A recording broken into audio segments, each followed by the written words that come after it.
Caste అని చెప్పాలన్న రాజ్యాంగం మనం ఏమన్నది? క్యాస్ట్లే క్లాసెస్ అని చెప్పింది, మనం తరగతులు అని చెప్పింది. అంటే ఒకే తరగతిలో ఉండేటువంటి బిడ్డలే బీసీలు. కాబట్టి మనము పొలిటికల్ గా అన్టచబుల్ ఉన్నాం. ఇలా ఒక బీసీ బిడ్డ సీటు సంపాదించుకోవాలంటే ఎంత పరేషాన్ ఉందో తెలుసు మీ అందరికీ. తిన్మార్ మల్లన్న బెగ్గింగ్ చేసి తెచ్చుకోలే, బెదిరిచ్చే తెచ్చుకుండు సీటు. బెగ్గింగ్ చేయలే, బెదిరిచ్చే తెచ్చుకున్నా. నేను బెగ్గింగ్ చేయను ఎవరిని.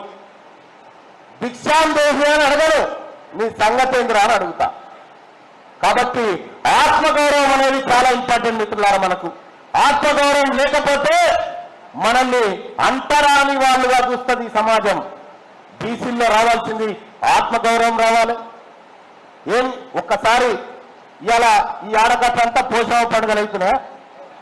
పోషావ పండుగలు అవుతున్నాయి. పోషావ పండుగల కాడ ఇప్పుడు మనం యాటలు కోసుకోవాలన్నాయి, చుట్టాలను తెలుసుకోవాలన్నాయి, ఇంకా వినాన్నాయి, సాగబోయాన్నాయి, ఇవన్నీ కార్యక్రమాలు ఉంటాయి మనకు. వాళ్ళకి ఏ పండుగ లేదు, ఓ బోనం ఎత్తేది లేదు, ఏం లేవు. ఇవన్నీ మనకే. అందుకే మేము అంటా ఉండేది, బీసీలో బొడ్రాయి చుట్టూ తిరుగుతారు, వాళ్ళేమో అసెంబ్లీ చుట్టూ తిరుగుతారని.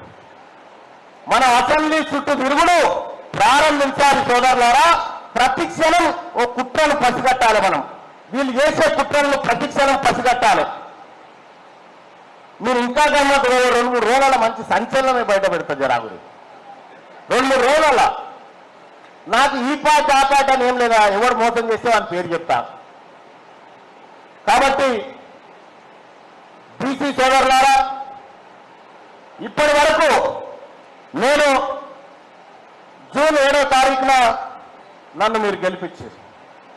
ఈ జూన్ 7వ తారీఖు నుంచి ఇవాళ ఆగస్టు 25వ తారీఖు వరకు తీన్మార్ మల్లన్న పర్ఫార్మెన్స్ మీకు నచ్చిందా లేదా? ఒక మాట చెప్పండి.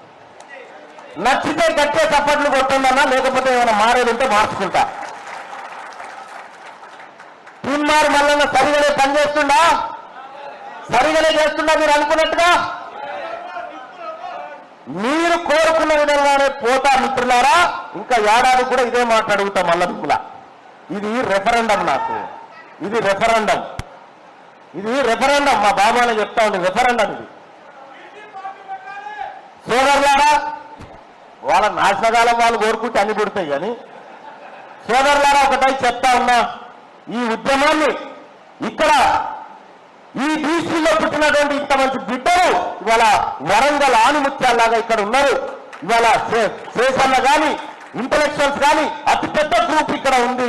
ఇక్కడ ఒక వార్ రూమ్ ఏర్పాటు చేసి, అన్నా మీరు బీసీ సమాజాన్ని మేల్కొల్పండి, ఇన్ని రోజులు అంతో ఎంతో నాకు మీరు అవగాహన కల్పించారు. మా శేషన్న రాసిన ఆర్టికల్స్ వీళ్ళందరూ చేసేటువంటి ప్రయత్నం నాకు అవగాహన కల్పించే ప్రయత్నం చేశారు.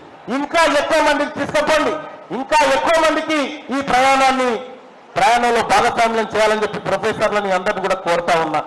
ఇక మన నినాదం ఒకటే, మన విధానం ఒకటే.